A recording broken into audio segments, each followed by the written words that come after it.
Welcome back to the Science of the Southland podcast presented by From the Rumble Seat. After 2 weeks off, we are back, we are refreshed, and we are ready to talk about some more sports on the flats.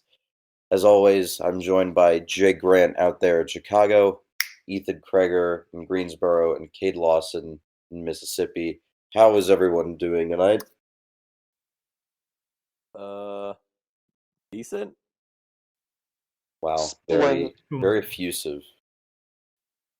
I don't know, man. Enthusiastic.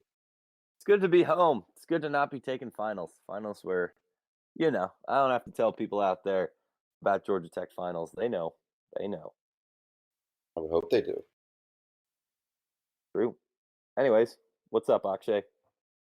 Well, not much. Same. Not taking finals, so that's always fun. Good to be back, but there's still stuff going on the flats. So let's jump right into it with the fastest 5 minutes on the flats. Jake, I don't have the audio for you this time, so you're just gonna have to imagine the Monday Night Countdown music in your head. My God, that's not my music. Anyways, that was a terrible reference. I'm here for it. Let's get to it. You are. All right. Are you ready? Yep. Get set. Go. All right, I'm doing this off the top of my head, guys. So, since we last chatted, there was 2 volleyball games. One was good, one was bad. Actually, the first one was almost a disaster, but Georgia Tech fought back. Really inspiring performance, going down 2-0. One of those was pretty tough loss, but then they crawled back. Probably the best game on the flats, besides, of course, the UGA game. Beating the Dogs at home, nothing beats that. But the next night they turned around and were eliminated by the College of Charleston in a 3-1 match, I believe, off the top of my head. But it wasn't nearly as close as the night before. Probably could have been a win if a couple of plays had gone our way.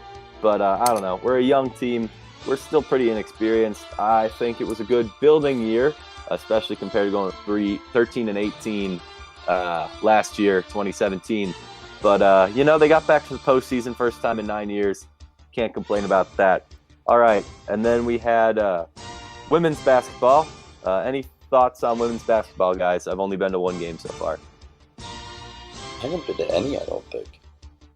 They've beaten everybody they should have. I haven't been to any either, but they haven't looked great. The loss at Houston was less than ideal. But yeah, Houston's been getting votes, though, so it's not like they're a nobody team. Yeah, that's true. Did they get blown out by Maryland? Number 7 Maryland? 10 or 15-point loss, I think. That's not it was pretty close. They dug themselves in a pretty deep hole against Maryland, but they did knock off a vastly overrated number 14 UGA team. But I'll take a win against the Dogs any day of the week and twice on Sunday. But we only got 1 on Sunday because there was only 1 game. I'm funny. Shannon Scott's been looking good off the bench, and both of the Elizabeths have been solid point scorers. I believe one of them was just named Freshman of the Week. Balogun? Yeah, I think so. We got Balogun and Dixon. It's kind of hard to keep track sometimes. Sorry, girls. But yeah, no. We won twice last week, so that's good. And then we play... You know who we play next? I honestly couldn't tell you. We're in the Palm Beach Invitational this weekend, I think. That's what it was. It's Dayton and somebody else. Something like that. Seton Hall and Dayton. So them and swimming are both going to be down in Florida. Swimming's on their training trip right now, so that's good. They'll get in some good workouts, but then they have an invite at Florida Atlantic this week. So a lot of Yellow Jackets in Florida. But what was I going to say? Oh, yeah, swimming. We had a couple races up in Greensboro for USA Nationals, and that went pretty well. Nothing too crazy. But the biggest story of swimming since we left was Kyle Pamputis going to Hangzhou, China for short course worlds, and he kind of tore it up out there. Did pretty all right in his breaststroke. Got 14th, I want to say, and then got two top 8 finishes in the IM events. So he got 8th in the 100 IM and 5th in the 200 IM with the 7th fastest recorded time in the world so far this year. So congrats to him. He's really just had a tremendous year. I can't say enough good things about that. He hasn't lost an ACC or NCAA race this year in a Georgia Tech cap, so that's fun. And like I said, they'll be back in action tomorrow. Well, I guess this comes out on Thursday or Friday. So they're swimming Thursday in FAU. So against got about a minute left here. Lane and friends. And then the last thing on the list is baseball, who was ranked 17th in the preseason top 40. I don't know where they got 40 from, but I know you guys definitely have some thoughts about baseball. So fire away.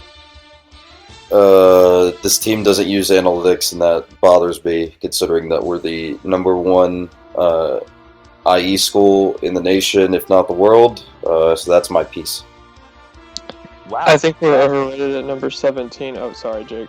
Go ahead. Yeah, I was going to say, that has so much to do with that ranking, but clearly... Hey, you said thoughts about baseball. 15 seconds here, folks. All right, Ethan, you think we're overrated? I think we're overrated, too. I think we're overrated, but I also think that if we're going to put it together, it's going to happen this year, because after this year, Xavier Curry will be a junior, Connor Thomas will be a junior, our 2 best pitching arms will likely be drafted and turn pro. Some of our best bats will leave, Chase Murray, Kyle McCann. So if it's going to happen, I think in the short-term future, it's going to have to happen this year.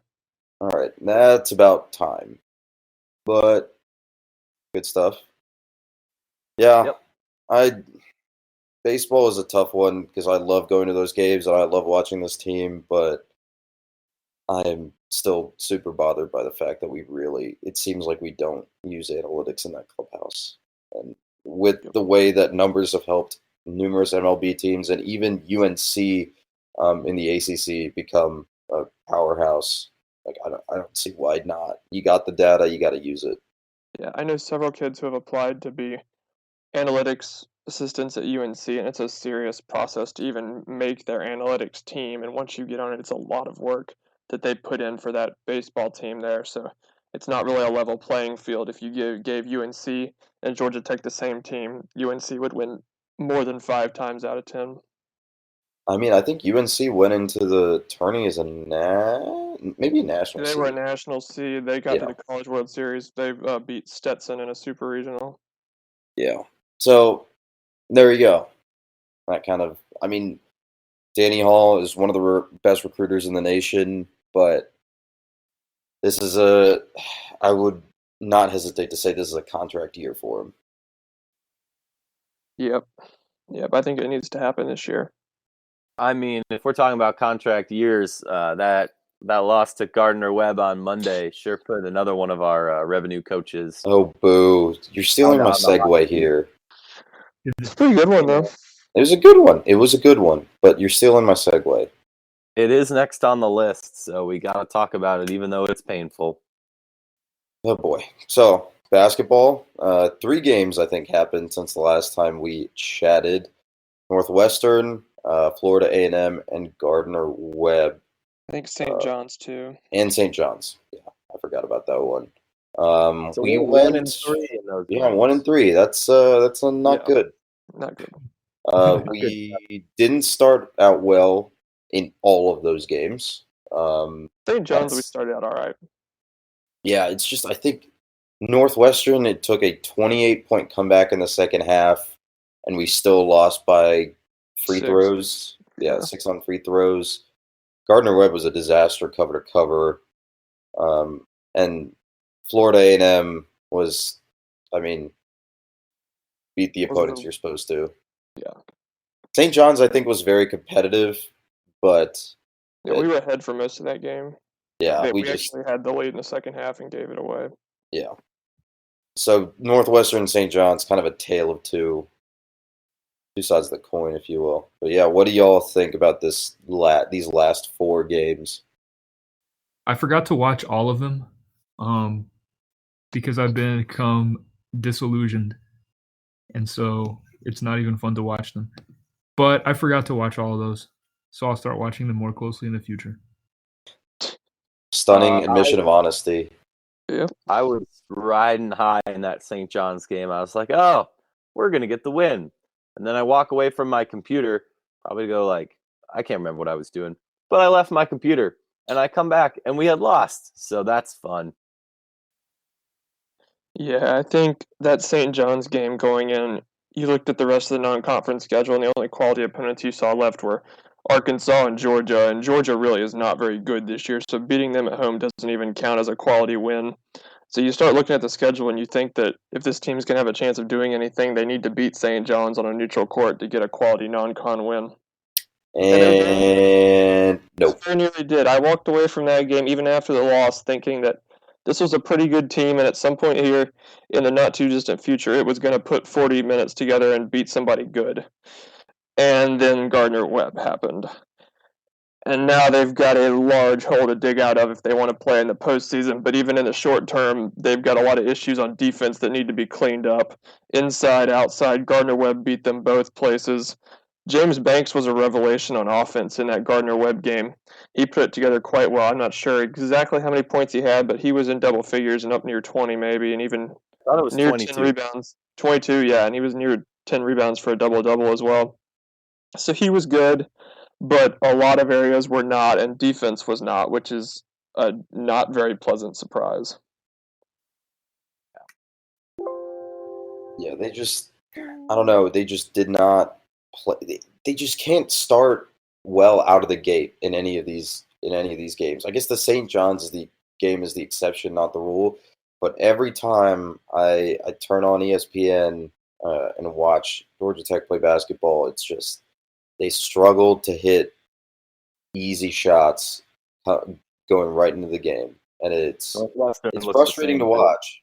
Inexcusable, and it falls on the coaches to have the players ready to play from the opening whistle. I think it's something that we've said every time. I know that we've talked about it, Ethan, a couple times when we've walked out of men's basketball games where we're like, well, yeah, passer has to get them ready to play, and that stuff's not going to fly once we get to conference play. But yep, you can't do you win the games you're supposed to win, and that was a gimme. That was a bye game, like John Rothstein likes to say. Yep. Yeah, they're going to have a hard time trying to turn it around in ACC play just because the ACC is always so strong. Although, obviously, I think their schedule this year is probably more forgiving as far as that is concerned because they only play Duke and Carolina once, and then I think they have Wake Forest twice, and who else? Not this year. We had Wake twice last year. Oh, we actually have Virginia Tech and Florida State twice this year, so that's not going to be fun. In addition to the Clemson twice, as always, and yeah, Notre Dame. Clemson's not that great this year, and neither is Notre Dame. But then, of course, in the year that Clemson and Notre Dame aren't good, we land Florida State and Virginia Tech in seriously up years. Yeah. Yep. Plus, Notre Dame is the only team that we've ever consistently performed against when they were good, for whatever reason.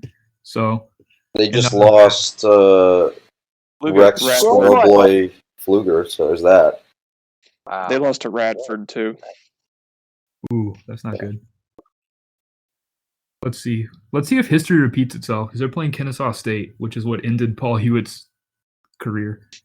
So yeah, I think something else to remember about all these bye games that the basketball team is playing is that even if they put together like an 8-10 or 9-9 conference record, the absolute lack of quality opponents in their non-conference schedule and just the overall strength of schedule is going to keep them out of the NCAA tournament. Even if they go 9-9 in the ACC, which should be an automatic NCAA bid, it won't be for this team just because of how poorly they scheduled non-conference. Yep. I mean, you're talking about a Georgia Tech team that out of the last 22 years, only one season, it's had a over 500 conference record. Yeah, cool. So that's where you've got to schedule tough non-conference to give yourself a chance at 7-11 or 8-10 in the ACC to have a chance to make the tournament, and they're not doing that right now. I mean, if you're going to, we wound up going 7-11 in Passner's first year, and I mean, we had great upsets, and just because you lose to Ohio, you play flimsy teams in non-con, that hurts you at the end of the season. And we nearly missed the NIT. Many people don't remember we were a number 6 seed in the NIT that year. Yep. and we almost ended up winning the whole thing. So, I mean, just got to do better. Got to do better coming out of the gate. Got to play better defense. Got to hit shots you're supposed to. Got to win games that you're supposed to, because ACC schedule, it's gonna hurt. Yep. I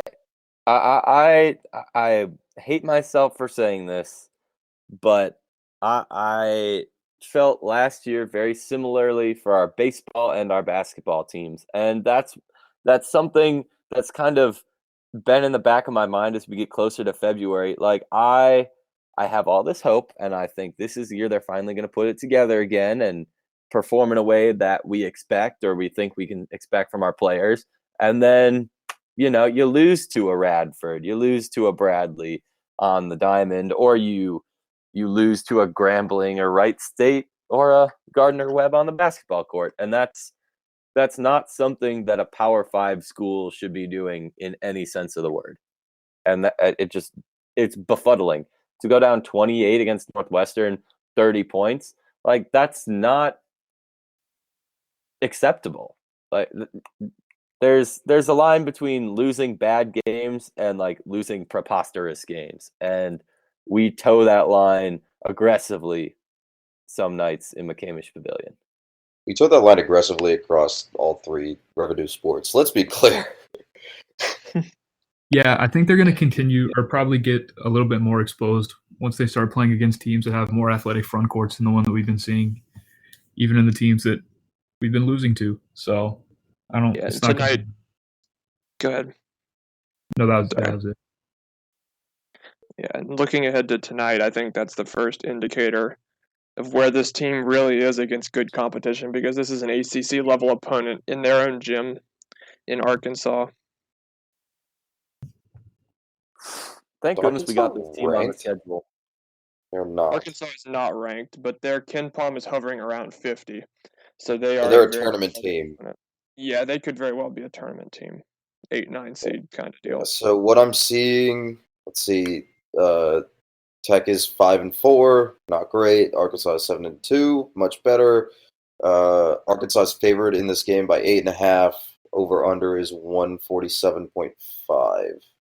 Yeah, Arkansas, if I remember correctly, I'm looking it up, they don't have a lot of great wins though.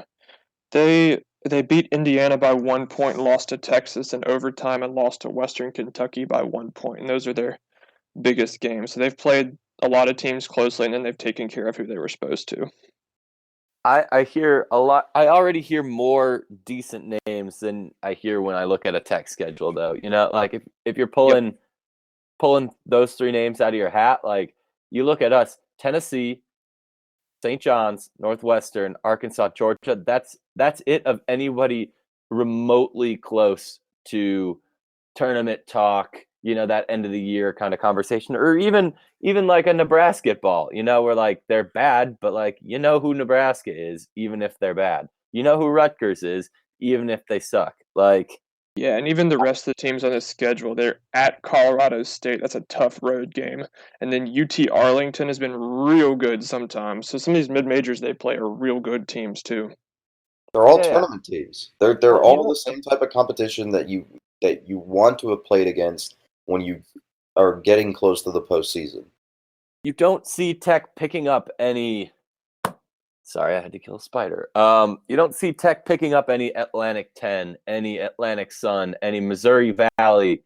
Like these are quality. Like sleep on these MEAC SWAC teams all you want. They're not that great, but you can't sleep on somebody like scheduling a Loyola or a Valpo or a Bradley or St. Louis. Like these are good schools, Dayton, that are going to make your team better by playing them and going to make your schedule better. And it's preposterous to play games against schools that bring fans into the building and don't make your team improve, because Georgia Tech is excellent at playing down to its opponents.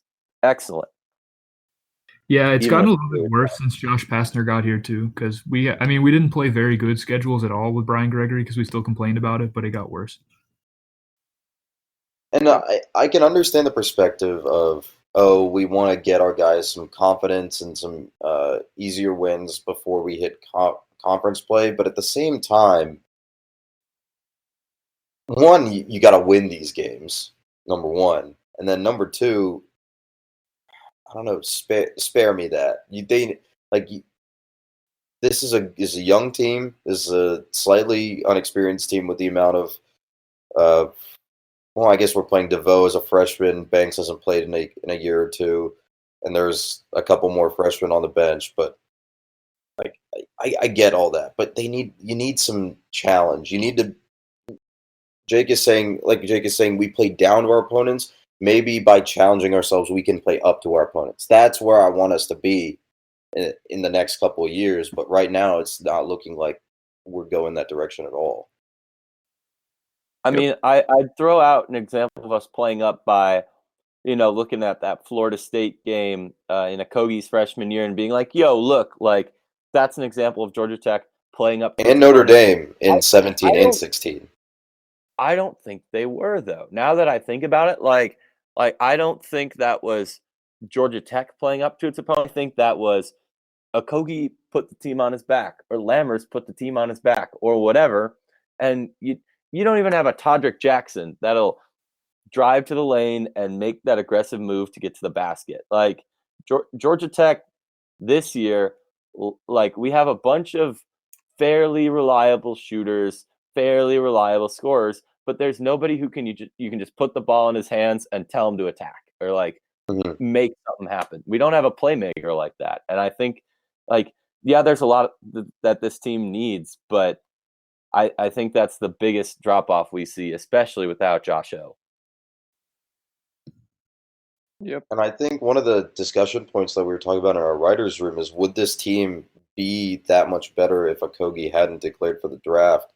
And I honestly have to say yes. This is a guy that put up a plus 33 plus or minus the other night in the NBA, and he rides pine most of the time for the Timberwolves. Like, yes, you would make this team a lot better. You definitely have that single scoring threat. You have a single attacking threat that everything revolves around with him. He'd be our unquestionable star. Like everybody would get bumped down one. You'd see a lineup of Okogie, followed by Alvarado and I guess Banks or AD Gay at the 5, and your 3. It doesn't really matter who the other 2 are, but like that's the point. The pressure goes from being on Alvarado or a DeVoe or whoever, and instead it's on this Okogie character. Like that, of course, that's an instant upgrade. The man was drafted top 20 in the NBA draft. He's a quality player, and that kills us. Any final thoughts on basketball, since we're kind of at the consensus that we have a lot of work to do? I think that sums it up pretty well. Womp womp. All right, so basketball plays tonight versus Arkansas at 9 p.m. I guess this is Wednesday. And then they will be back at home in McCamish Pavilion on Saturday versus the school out east, repping some new uniforms, which are nice. Kind of softens the blow just a little bit of not having a great season so far. But yeah, it's going to be an interesting time in McCamish Pavilion for the next couple of months just to see where this team goes. But now let's switch gears to the Quick Lane Bowl at Ford Field in Detroit. Jake, I know you have some opinions on our bowl selection. Actually, Jake and Cade, I know you have some opinions on our selection for this bowl. Please do share. Oh boy. I would like to take credit as the idiot who was the most behind Georgia Tech going to the Belk Bowl, because I was. But it's disappointing. It's really easy to jump into conspiracy theories about how the ACC wants to to shaft Georgia Tech. The ACC wants to stick it to Paul one last time before one of the greatest coaches we've ever seen. Hey, I know I put that in our notes, but you don't have to say it out loud, okay? Some things are meant to be private. We were the 4th best team in the ACC. we beat UVA. We beat Miami. There comes a time when you go, wow, it's amazing that all these teams get buys the week before they play Georgia Tech. It's amazing they're getting sent to Detroit. Don't get me wrong. I'm going to this game. I'm ecstatic to be there. It made it so much easier for me and the people I'm going to the game with to get there because we're in Chicago. And so my bias, at the end of the day, like, that works out great. And I respect even more that the vast majority of our fans got extremely done a disservice by the Atlantic Coast Conference. And I think that is absurd. I mean, they got done a disservice by Georgia Tech too, because Georgia Tech didn't do its own job. The ACC doesn't assign the bowls. It's Georgia Tech's job to market itself. And if it couldn't market itself in a way that made it look more attractive than Virginia or, any of the other teams that we finished above in the standings and beat during the regular season, that's their fault too. But they clearly had different priorities at that time, which is why his last game is going to be played in a place where no one can see it. So they didn't do their job. The ACC, I don't know.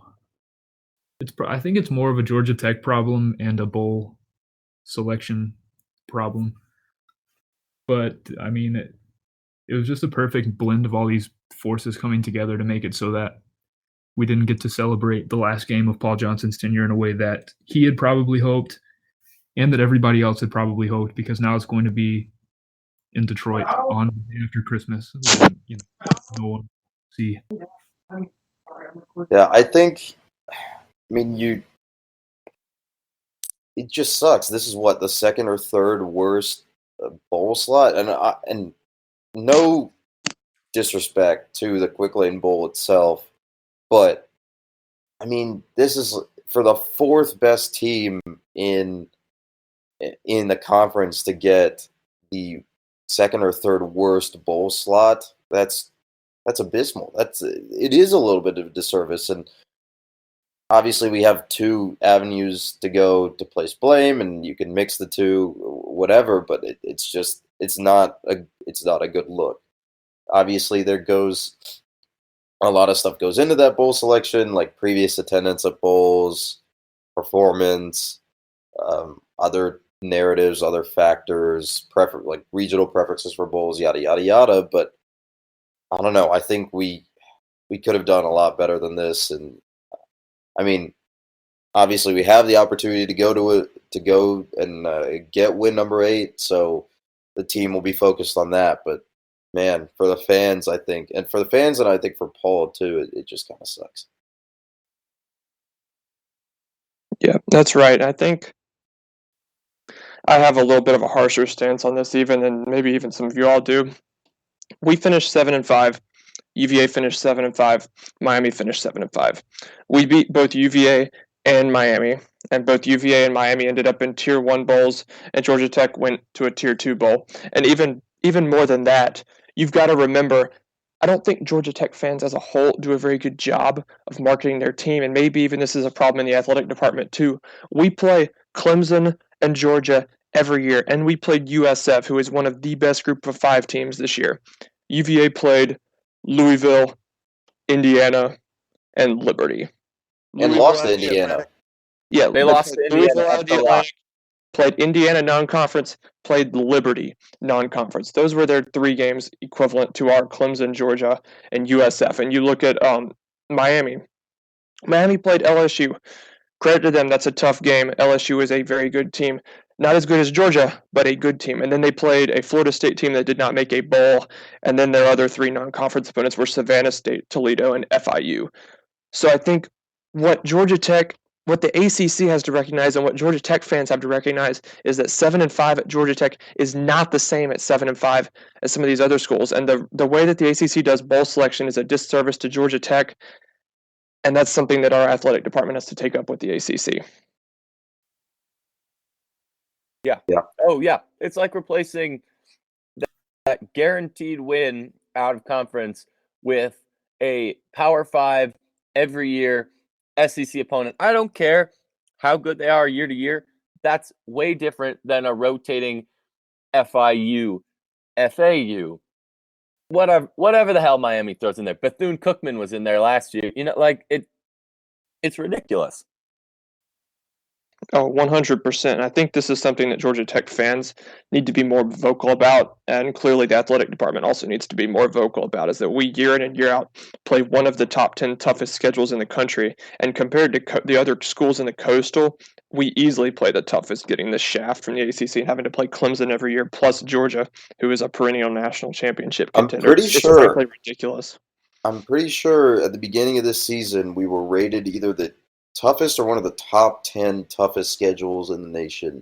And we still came out with a winning record. So yeah, there's something to be said for that. Yeah, it's not fair to compare us to other 7-5 teams in the ACC Coastal just because of the different schedules we play. We're clearly a better team than both Virginia and Miami. I don't care what the ACC tells them or what our athletic department tells those bowl games. It's ridiculous that the Belk Bowl did not pick us, or the Pinstripe Bowl. Growing up in North Carolina, I went to several Belk Bowls. I will not be attending this year's game. I will not be watching it on TV. I think it's ridiculous that they did not pick us. Yeah, but they led us on. Auburn fans, Georgia Tech fans, clamoring not just for their team to get to but the obvious matchup there. They would have had close teams, geographic rivalries, historic rivalries. Look, that's the thing that shell shocks me the most. Like Pinstripe Bowl, kind of whatever. Sun Bowl, kind of whatever.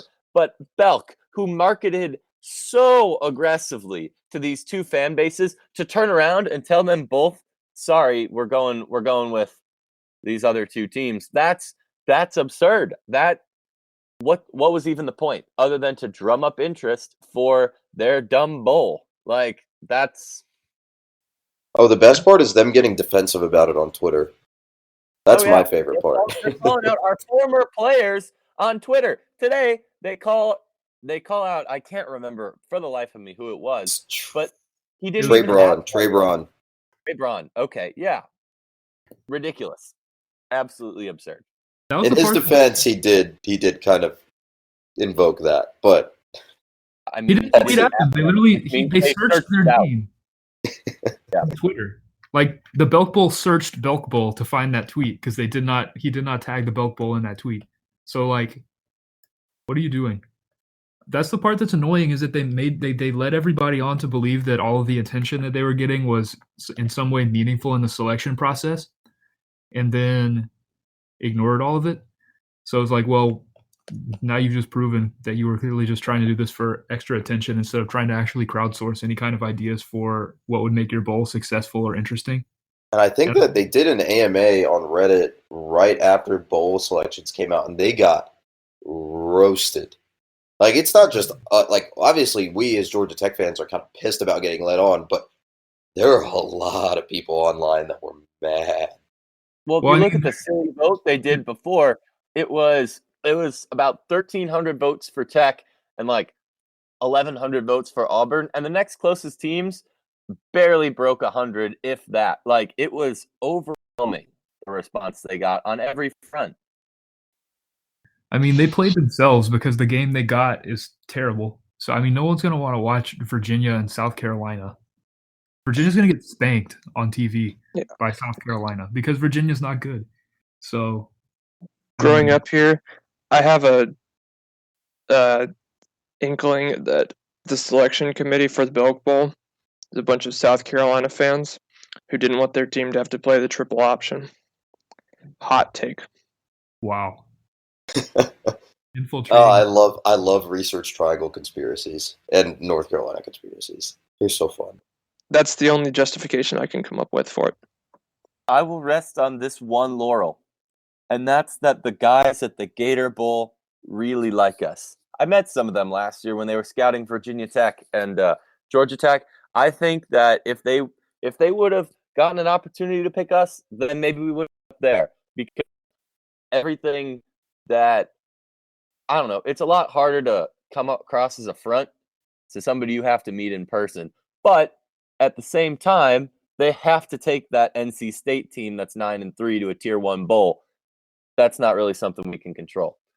Belk Bowl, I can stay mad at them all I want, but I don't know. I don't know how much of it's within the individual Bulls' control versus all of this stuff, but either way, we deserve a little bit better than Detroit. Yep. But at this point, we got to play the game we have, I guess. So let's take a look at our opponent. It's the University of Minnesota, the Golden Gophers, who are actually getting overcharged for this game, if I remember right. They're getting each of their students is getting charged like $89 for a ticket. It's ridiculous.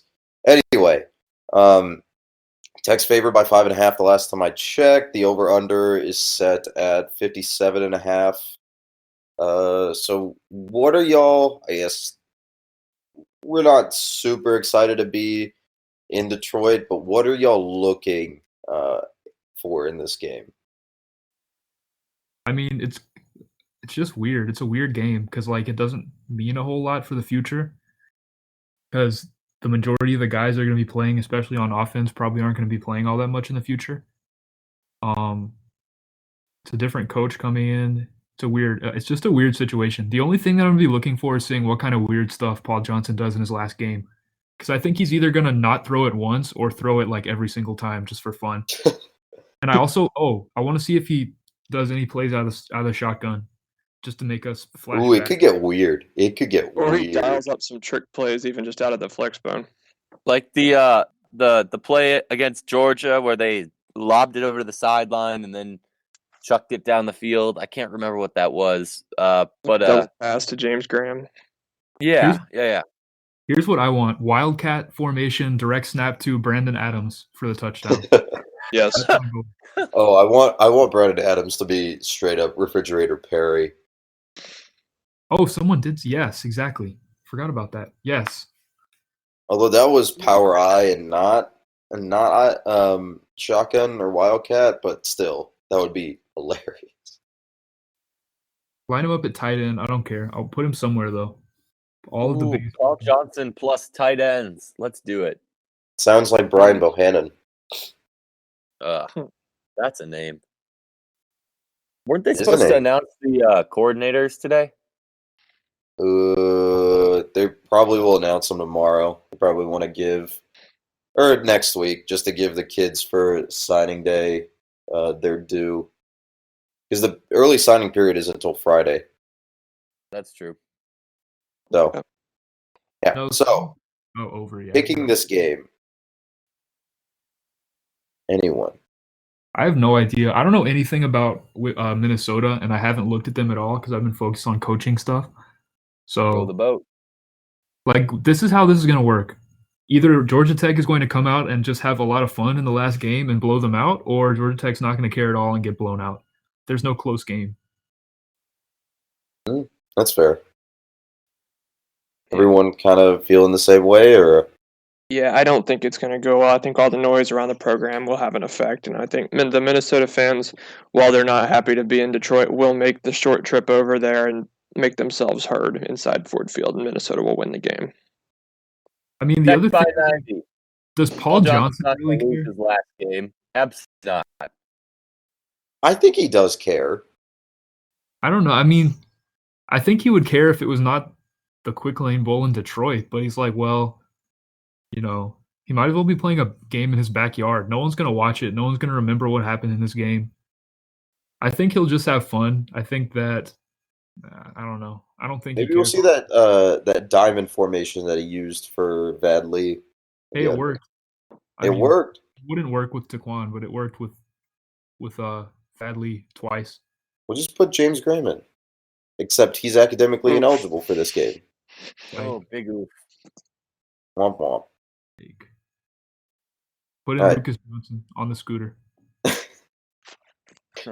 My word, is that legal? I don't know, actually.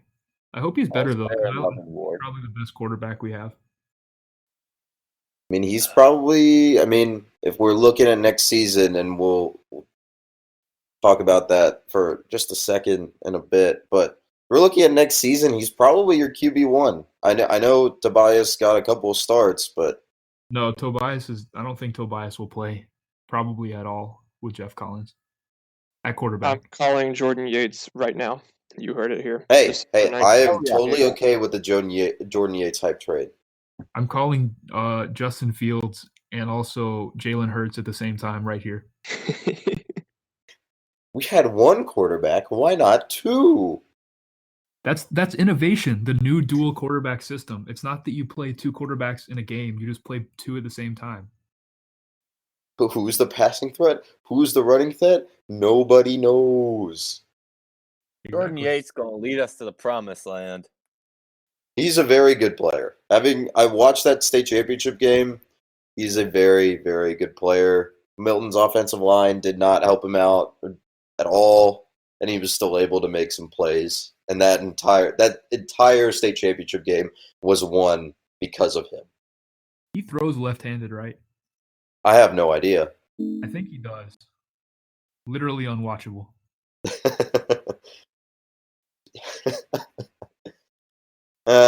He'll be fun. I think he'll sit for a year, but it'll be a fun like 2020 with him at the helm.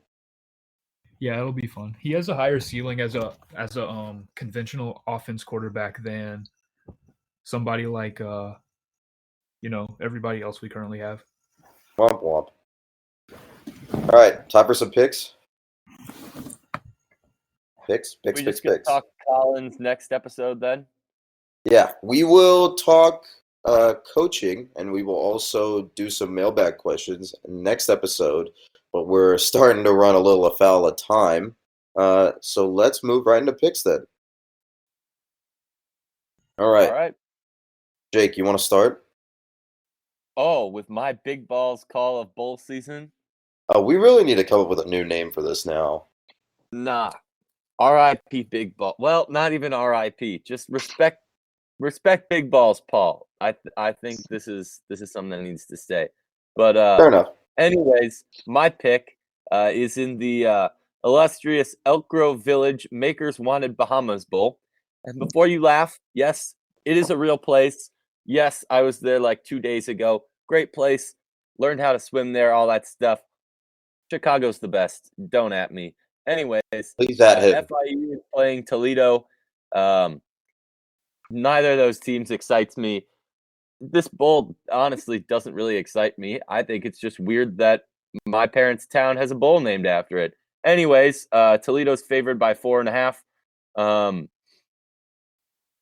I mean, it's the MAC. I don't think FIU's honestly that good or has ever honestly been that good. So we're going to go with Toledo. I'll take the points. Yeah, go Rockets. Fun stuff. Toledo has definitely been one of the upper tier MAC teams recently, though. The last bowl was a fun game. They won 10 games last season? Last year, yeah. Yeah. Mm-hmm. They're a good team. Yeah. Bahamas is a fun trip. Yeah, they get a nice suntan. Better than actually going to Elk Grove Village. It's not that exciting. Yep. Cade, what you got? Let's see. I think I'm gonna audible. Ooh, spicy. Yeah, I'm audibling to West Virginia and Missouri and Oklahoma State in the Liberty Bowl. Ooh. Because I originally had the Belk Bowl and we complained enough about the Belk Bowl, so yeah.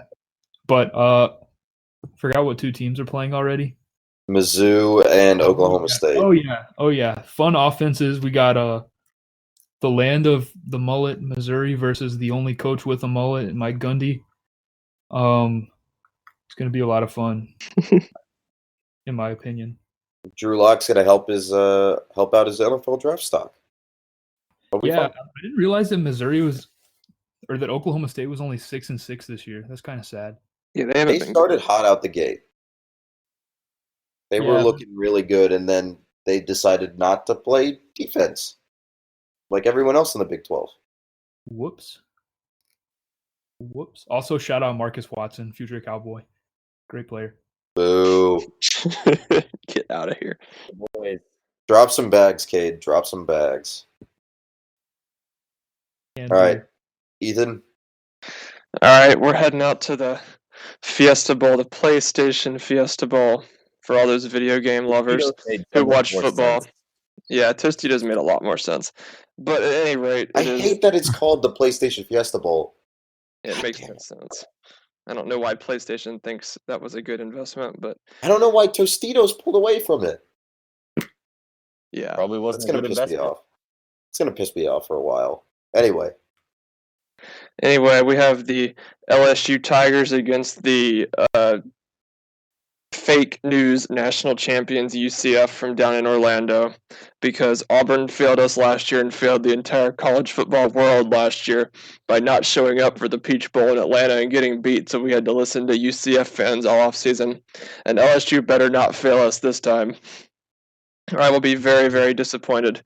Fortunately, LSU is real good on defense, and UCF will be without their starting quarterback. So I'll take LSU in all 7.5 points and more. I'll take LSU by 2 touchdowns. you know if UCF wins this game, they're gonna claim another, right? Oh, I know damn well they will. They get so much mileage out of this. It's one of the best marketing stunts in history. It's sports history. Have y'all seen this whole saga where they refuse to play Florida because Florida won't meet their terms? Yes, They continue yes. to complain Florida about- offered them what, a 2-for-1, and the one was at Camping World Stadium instead of at Bright House or whatever the hell their stadium is called now. Here's how this goes. UCF's athletic director says, "Well, we don't get any respect," and then everyone else says, "Well, it's because you don't play anyone good." And then Scott Strickland, who's Florida's AD, says, "Oh, we'll play 3 games against you." And they say, "Well, we don't want to play you. We're equal." Like, okay, good try.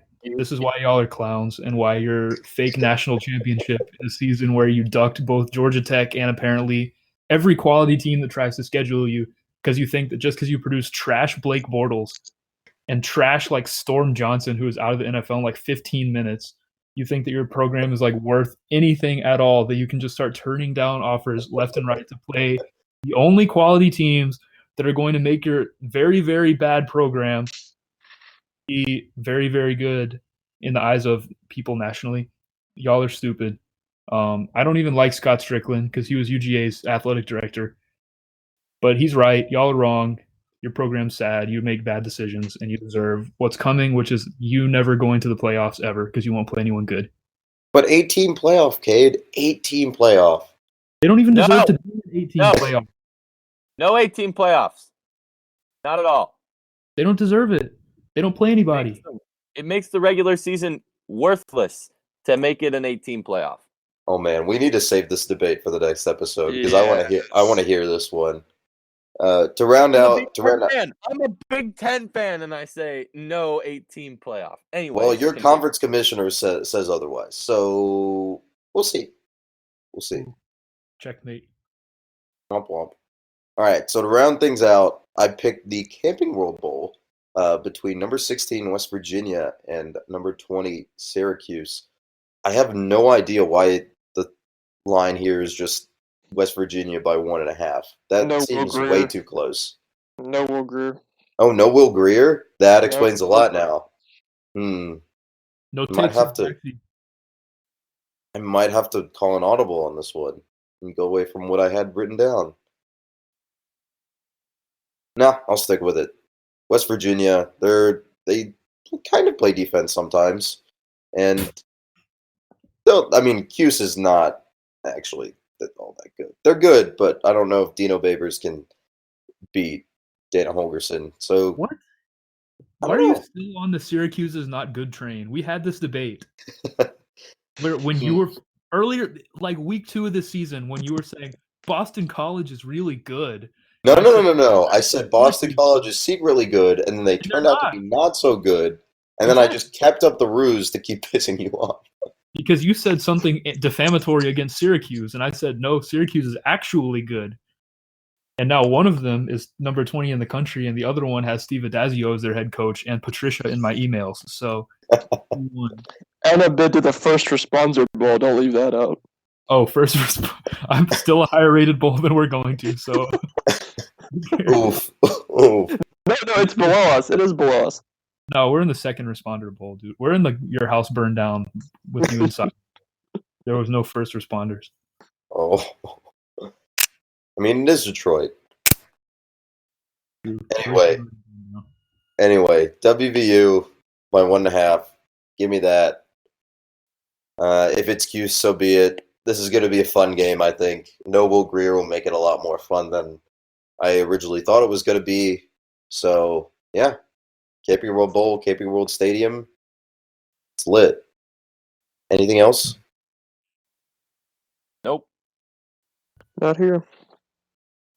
I forgot to pick something in my game, so I'm going to take Missouri by however much they're favored by. Oh, good research. I'm very glad that you knew how much they were favored by. I had to change my pick because we talked too much about the Belk Bowl. You want to talk more about the Belk Bowl? I really would rather not. I'm never going to shop at a Belk ever again. There aren't even Belks in Atlanta. I've never been to a Belk, but that doesn't mean I can not say I'm never going to shop there again. Okay, that's fair. There's a Belk 5 minutes from my house, and all I'm going to say is that the Macy's next door will be getting all of my business from this point forward. Burn it. Burn it to No. the ground. No. I know that's the Chicago way, but we do things differently here in the Southeast. Do we We really? don't set things on fire, we shoot them. Get it right. Oh, man. Somebody set something on fire up there a while back. Yeah, that's what I was. That's what I was thinking. We may want to go back to Atlanta history class if we're thinking that we don't burn things in Atlanta. Oh, Sherman. I love Sherman. What a great That guy. took you way too long to come up with that joke. I've I had wasn't this- really paying attention. I kind of. No, I was talking to Jake. Jake needs to figure out his humor better. Anyway, we will be doing another episode later this week to make up for last week. Talk about recruiting, talk about coaching, do some mailbag questions, and maybe delve into the 8-team playoff debate. But yeah, that's about it from us. Only other thing I got is 2018 MLS champs, Atlanta United. Congratulations. Boo, I not got personal one thing voting. for you. I will post up at Big Ten Conference HQ since it's 15 minutes from my house and loudly discuss why we shouldn't have an 8-team playoff for that. I'm holding you to that. I'm actually holding you to that. I need to find a car, but You need to find a. You need to make some picketing signs too. Okay. Delaney All right, must go. so everyone listening out there, picket and rally at Big Ten Conference headquarters in Chicago. Let's make it happen. Let's get it trending. Hashtag no 18 playoff. Apparently, Yo, Ethan, if you picket the ACC about this bowl game nonsense, we can really just coordinate our Yeah, I was picketing. thinking about doing that. I can nearly see the offices outside my windows. ooh, wait, Cade, how far are you from SEC conference headquarters in what is it, Birmingham now? I'll be driving through there either tomorrow or the day after. So We got them all covered. Ooh, we could make this happen. Three idiots protest conference headquarters of 3 Power 5 conferences. I am very pro 8-team playoff, so I cannot agree with that stance. But I'm very Ooh, good. all right. Next episode. Next All episode right. debate is going to be spicy. But for now, that's all we got. We look forward to seeing you next time on the Flats. Peace out.